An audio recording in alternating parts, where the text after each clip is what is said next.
আসসালামু আলাইকুম। Premium poultry টেকনোলজির শর্ট ভিডিওতে আপনাদেরকে স্বাগত জানাচ্ছি।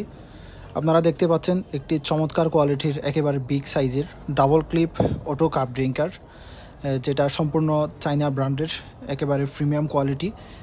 এখন পর্যন্ত বাংলাদেশে যেসব বল ড্রিঙ্কার আছে এগুলোর মধ্যে সবচেয়ে প্রিমিয়াম কোয়ালিটির বল ড্রিঙ্কারটা হচ্ছে এটাই। এটার সুবিধা হচ্ছে আপনার প্রয়োজন মতো আপনি পানি সেট আপ করতে পারবেন। তো প্রত্যেকটা কাপ ড্রিঙ্কারের সাথে আপনারা পেয়ে যাচ্ছেন ক্লিপ নিপল, একেবারে প্রিমিয়াম কোয়ালিটির ক্লিপ নিপলগুলো সেট সহকারে থাকবে। আপনারা যারাই অর্ডার করতে চাচ্ছেন বিভিন্ন জেলা থেকে কিংবা থানা থেকে, আপনারা আমাদের ডিসপ্লেতে দেওয়া কন্ট্যাক্ট নাম্বার কিংবা ডিসক্রিপশনে দেওয়া নাম্বার আমাদের সাথে কন্ট্যাক্ট করতে পারেন। কুরিয়ার মাধ্যমে আমরা সারা বাংলাদেশে হোম ডেলিভারি করে থাকি। কন্ডিশনে আপনারা প্রোডাক্টগুলো সংগ্রহ করতে পারবেন। তো দেখতে পাচ্ছেন খুবই চমৎকার কোয়ালিটির এই প্রিমিয়াম ওটু কাপ ড্রিঙ্কারগুলো। তো আবারও বলছি, যারা সংগ্রহ করতে চাচ্ছেন তারা দ্রুত আমাদের সাথে কন্ট্যাক্ট করতে পারেন। ছোট্ট ভিডিওটি এখানে শেষ করতেছি। আসসালামু আলাইকুম।